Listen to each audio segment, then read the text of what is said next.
You know, the countdown is on. It's 24 days to Christmas, but if you're a parent, maybe it's 24 more days of stress that you have to deal with. We know, we've been there, I've been there, but what if you have a child with a disability of any kind? If they're on the spectrum or anything, ADHD, autism related. Chelsea Colonese from Aspire is going to give us some tips. Nice to have you here. Thank you for Let's having first me. talk about Aspire. What are you all about? Aspire is a private nonprofit company, and we service individuals with neurodiverse backgrounds from childhood through adulthood. We have supports such as community-based supports, shared living facilities. We have school consultation and school partnership models. So you're covering all the bases, all right? of it, yes. So speaking of assessments and evaluations, I would imagine, and again, I don't have children with that are on the spectrum, but I know it's difficult, and I would imagine this time of year is harder. Do more calls come in now? Yes, this is a time of year right after usually the November break. We get a lot of calls. Parents really reach out to better understand their children's differences, right? So if there's social emotional difficulties, behavioral difficulties, learning differences, that's really when we get those Well, calls. you're talking social, you talk about emotion, and that's ramped up in overdrive with the holiday season. Yes. I mean, that's a natural thing. So what do you tell them? What's the number one thing that they should learn? Well, first of all, I normalize the holiday stress. Everybody has some levels of holiday stress. That's the understatement of the day, Chelsea.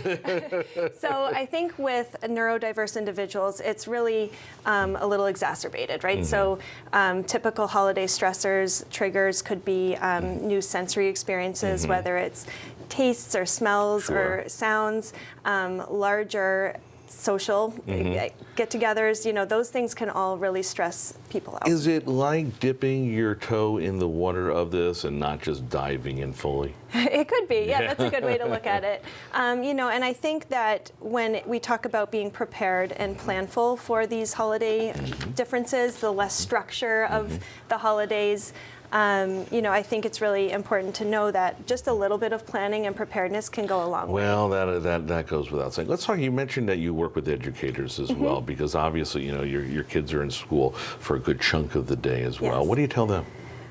Well, educators, you know, we just work like surround the holidays. Is that what you're talking about? So we try and add just as much structure to the day as possible, clear expectations for children, like for the different activities that might be going on in school, what they can expect, the start times, the end times, and, you know, behavioral expectations. And again, we want to point out this: you cover all ages here, which is because it's necessary, It right? is. Yeah.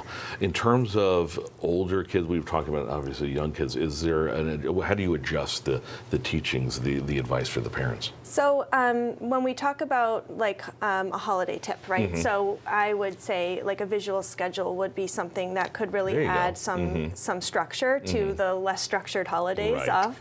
And those can be really diversified for whatever needs. So if it's a younger child, you might just use pictures and you can go through the day with them. For older children, we might use words or times and that kind of thing. And we should also point out that obviously this is a time for family, so often family is coming in, extra family is staying, and that alone can be an adjustment. Yes, yes. So a way to kind of support them through that is if you're hosting at your home, you could set up a little safe space in the house. So that could look like putting together a calming kit. So it could have familiar toys or familiar books. It could have weighted blankets, the noise canceling headphones. And if you're going somewhere else, you can call ahead to that person and say, hey, can you please set this up for me? Or have this space, it could be a little nook, anything to kind of just feel, they can feel regulated. It's all about preparation. Yes, and totally. I love this as a structured schedule. I'm sure if you got more questions, I'm sure you do, you can contact Aspire. We will hook you up with them on our website, fox61.com, and maybe the person answering the phone will be Chelsea Colonese. Nice to see you. Good tips there. Happy Happy holidays.